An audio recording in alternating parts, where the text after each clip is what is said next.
Now we will continue from North Carolina to its southern cousin, South Carolina, and Georgia, both of which will become rice growing colonies and slave societies over time.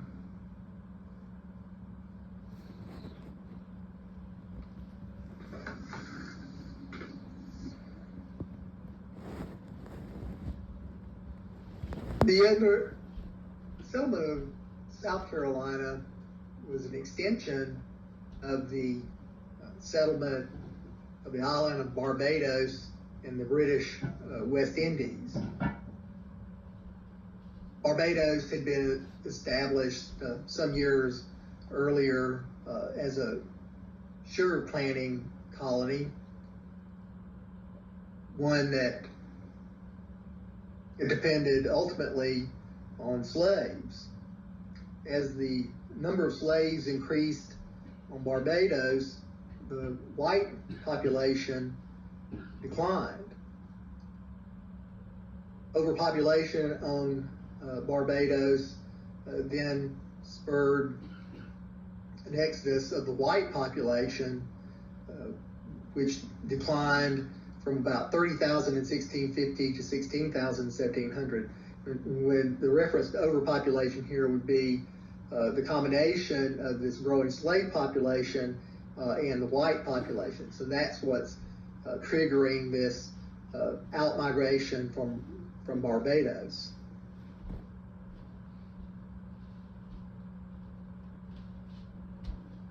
South Carolina's connection to the Caribbean plantation culture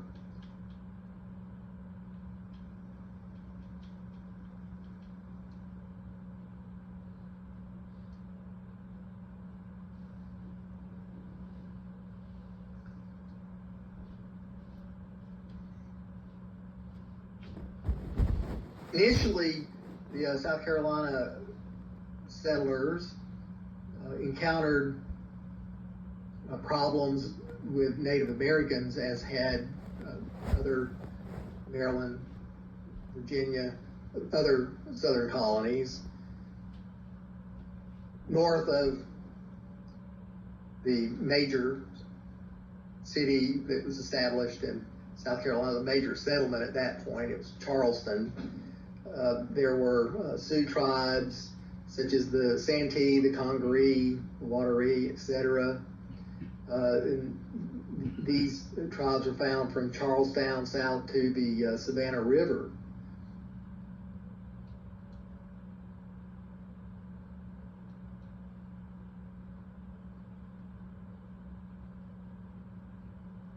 So in the early days of the South Carolina settlement, just as in Virginia, we do see various conflicts with Native Americans ultimately exploding into the Yamasee War of the early 18th century. In the beginning, the Carolina colony was mainly an outpost for the Barbadians. Its primary exports during the late 17th century included mostly food, especially livestock, that was exported then to the West Indies, to Barbados and the West Indies.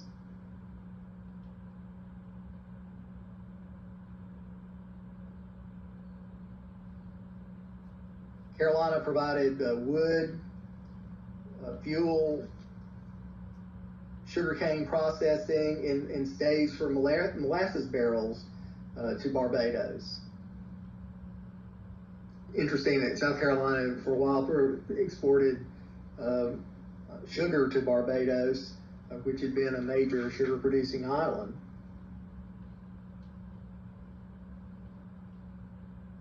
By the beginning of the early 18th century, these early products were beginning to decline in importance, in part as a result of the destruction of plantations in the 1715 war Yamasee War. Also, because the Carolinians discovered a new, more profitable crop they could grow.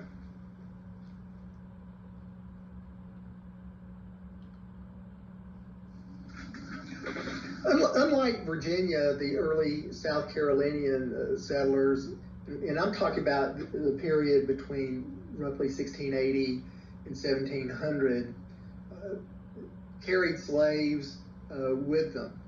Barbados was a slave society.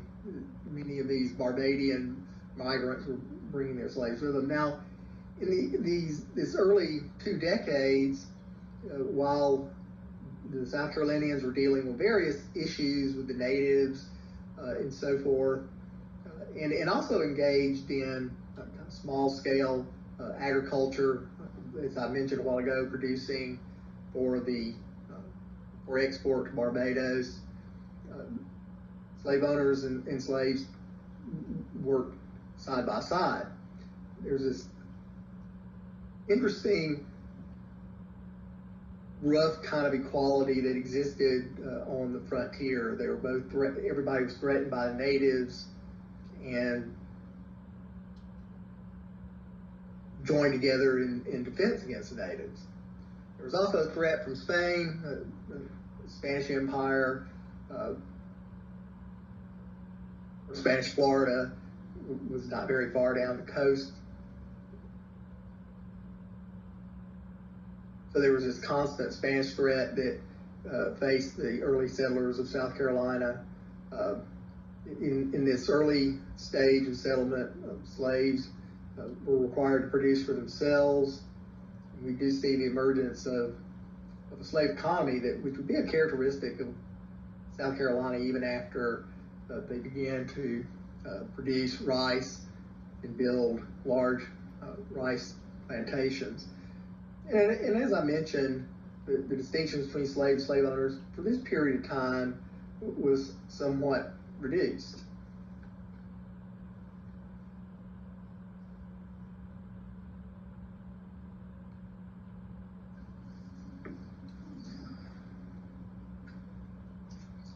This sort of frontier stage that I was describing earlier came to an end as South Carolina began to shift over into the cultivation of rice. The first rice was grown in South Carolina in 1672, but it didn't become a major crop for the colony for some time after that, 1690s or so. As the production of rice increased, so did the importation of Africans. Now, West Africans who arrived in the low country of South Carolina, the area around Charleston, which is the area we're talking about now, the country of South Carolina, had not been settled at this point. West Africans arrived in the colony with seeds for growing rice and the skills to cultivate the crop.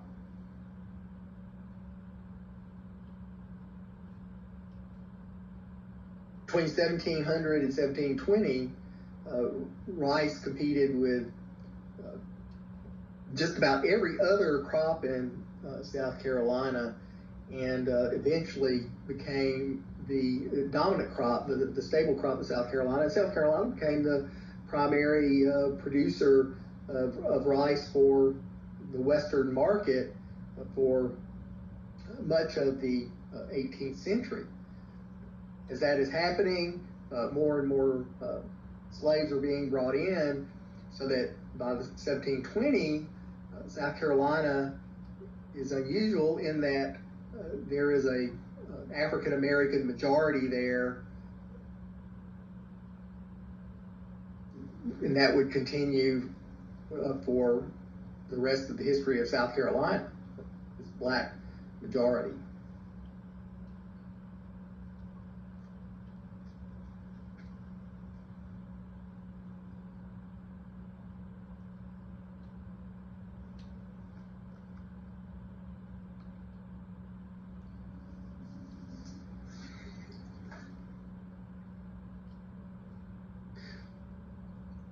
As I've just mentioned in the previous slide, rice culture depended on a large slave labor force that was initially organized in primarily a gang labor system. Gradually, over time, the prevalent system in rice growing would be the task system. Slaves would, according to one visitor to the area, would be, quote, distributed into little colonies, end quote, with gangs of enslaved laborers, quote, divided and settled down upon different parts of the same estate, end quote. In the task system, slaves completed an assigned task. For example, maintaining a drain line or a ditch. These rice was grown in these swampy areas. And of course, rice fields have to be flooded with fresh water while it grows. Rice grows in standing water, and then the fields have to be drained at certain times. So ditch lines, drain lines and ditches have to be maintained. So, gang slaves might be sent out to do that, and that would be their task for the day. With the remainder of the enslaved day, they could cultivate their own gardens, maintain livestock. This is a somewhat more flexible system than what's going to appear in the Cotton South a century later, when the regimented gang system becomes more prevalent. The task system tended to allow somewhat more autonomy for slaves.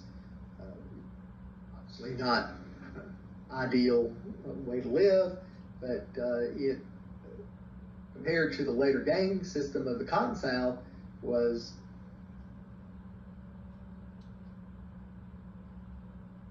much less regimented.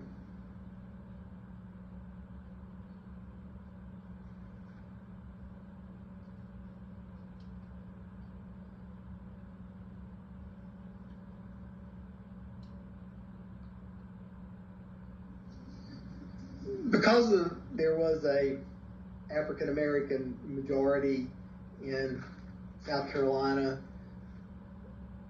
slave revolts were constant fear of dominant white planters.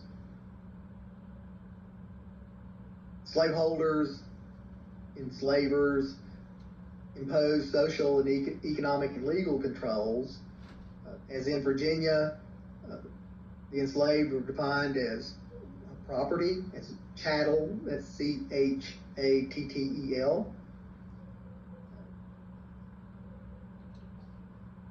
Those who were slaves were African American or African slaves, so slavery is defined by race, as it was in Virginia, and enslavement passed from generation to generation and would be passed through the mother rather than the male.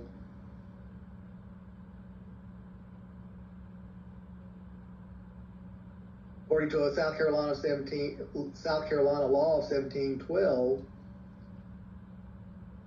all black and mixed race people who had been, quote, sold or now are held or taken to be, or hereafter shall be bought or sold for slaves, are hereby declared slaves, along with their children,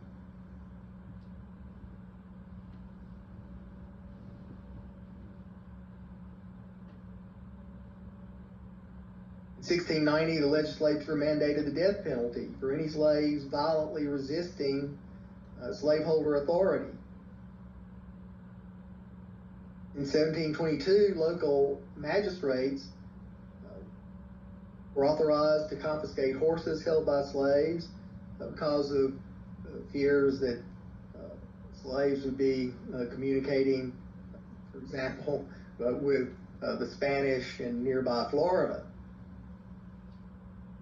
These slaveholder fears were realized in September of 1739 when a group of slaves seized arms at a warehouse near the Stono River.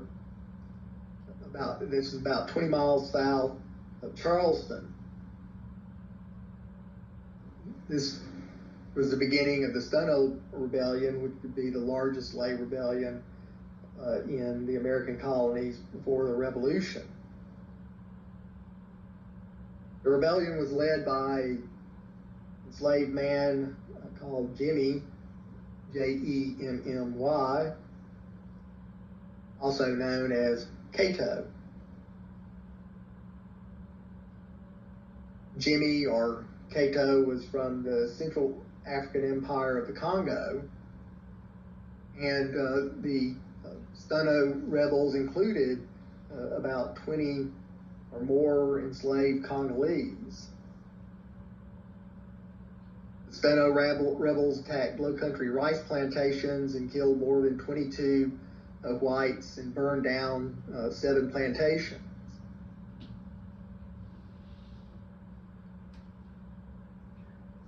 As far as we know, or what the evidence seems to indicate, it's not entirely clear.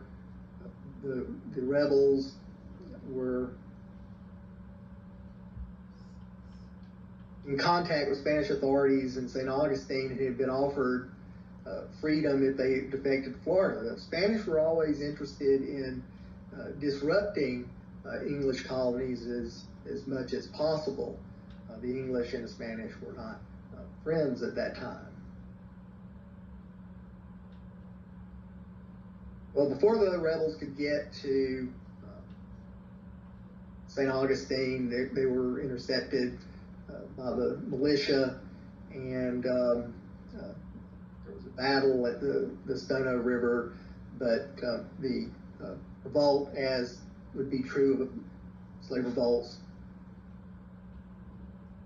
or all of American history, all the history of slavery, would be brutally put down.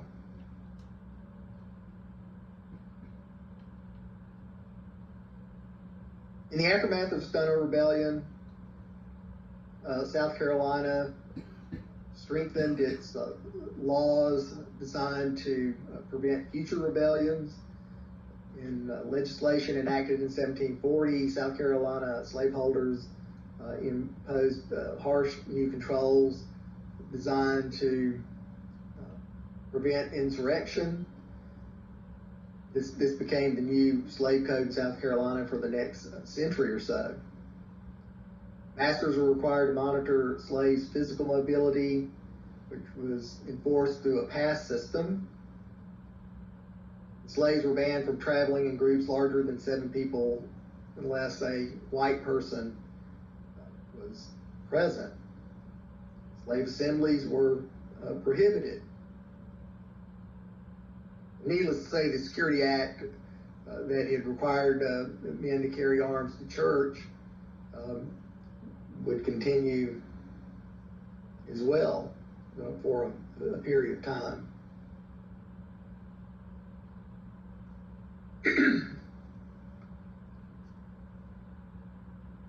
Also, in reaction to the Stono Rebellion, South Carolinians created separate courts to try slave crime. Slaves engaged in insurrection and murder of whites faced the death sentence. Any slave who repeatedly committed acts of assault on masters or wounded their masters could also be executed. Free African Americans harboring slave criminals could face punishment.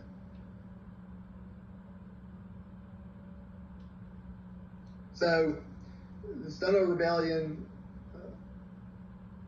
provides an example that we see played out later in the history of slavery, of action and reaction. The slaves expressing obviously their discontent with the institution of slavery, and then brutal defeat of the rebellion, execution of slaves, and an effort to tighten the system of slavery. Now, over time, these draconian laws that were passed right after the Stono Rebellion would be observed more in the breach than in the practice. However, this does set a pattern. It gets repeated over and over as we go through the 18th century into the 19th century.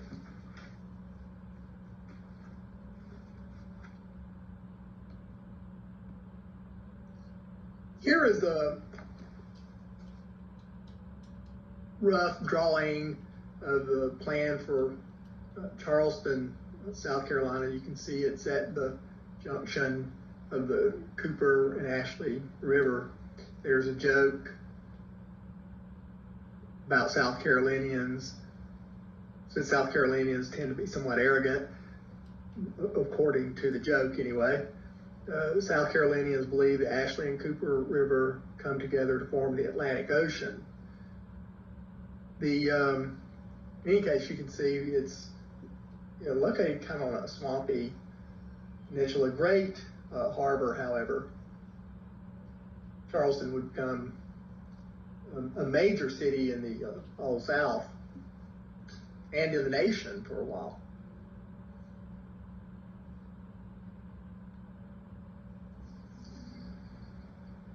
One of the lessons of the Stono Revolt in South Carolina was the need to do something about the territory between Spanish Florida and South Carolina.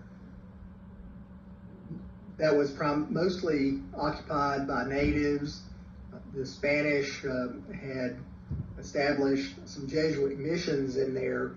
The Jesuits struggled with the natives in that area, but this was seen by the English, and again, especially after the Stono Rebellion and the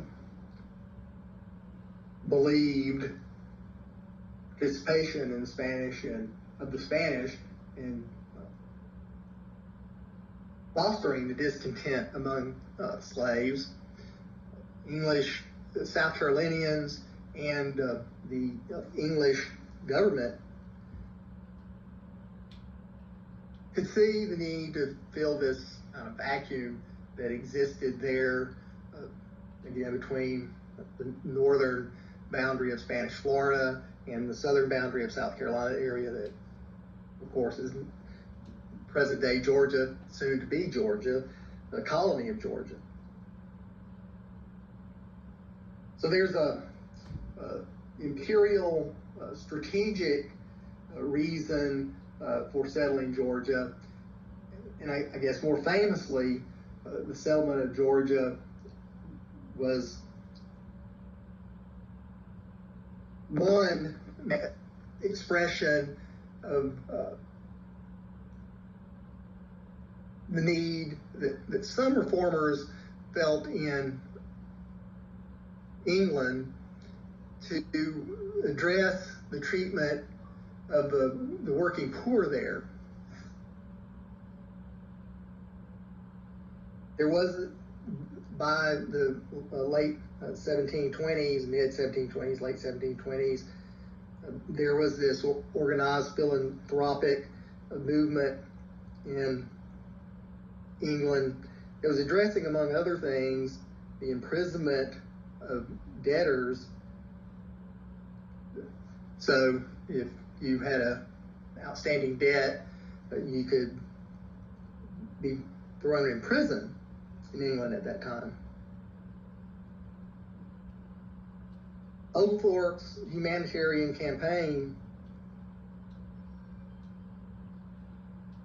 ended in an effort, well, it didn't end, it sort of reaches a climax with this effort to create a new colony that would provide a refuge for England's working poor, or the worthy poor, as the English put it. In 1732, Oglethorpe received a charter from George II that named him and 70 others as trustees. The trustees were granted the power to create a new colony between the Savannah and Altamaha rivers. Altamaha, spelled Altamaha. This colony will provide the basis for a social experiment, basically.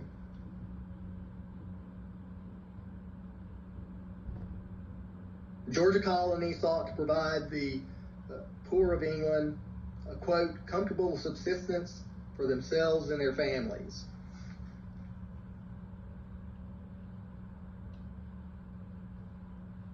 The colony also sought to, quote, strengthen our colonies and increase the trade, navigation, and wealth of these our realms, end quote. The Georgia plan specified that colonists would come from the ranks of the English needy. These, quote, charity settlers, end quote, received public support, but only those in the worst circumstances qualified. Each settler received 50 acres of land, at least that, and no more than 500 acres. Each immigrant received clothing, a musket, a bayonet, and tools, as well as supplies for the first year in the colony. In return, the colonists promised to behave, quote, quietly, soberly, and obediently, end quote. Settlers also promised to clear land, build houses, and construct fortifications. The trustees, in the early years of the Georgia colony, ruled by decree. They had a lot of power.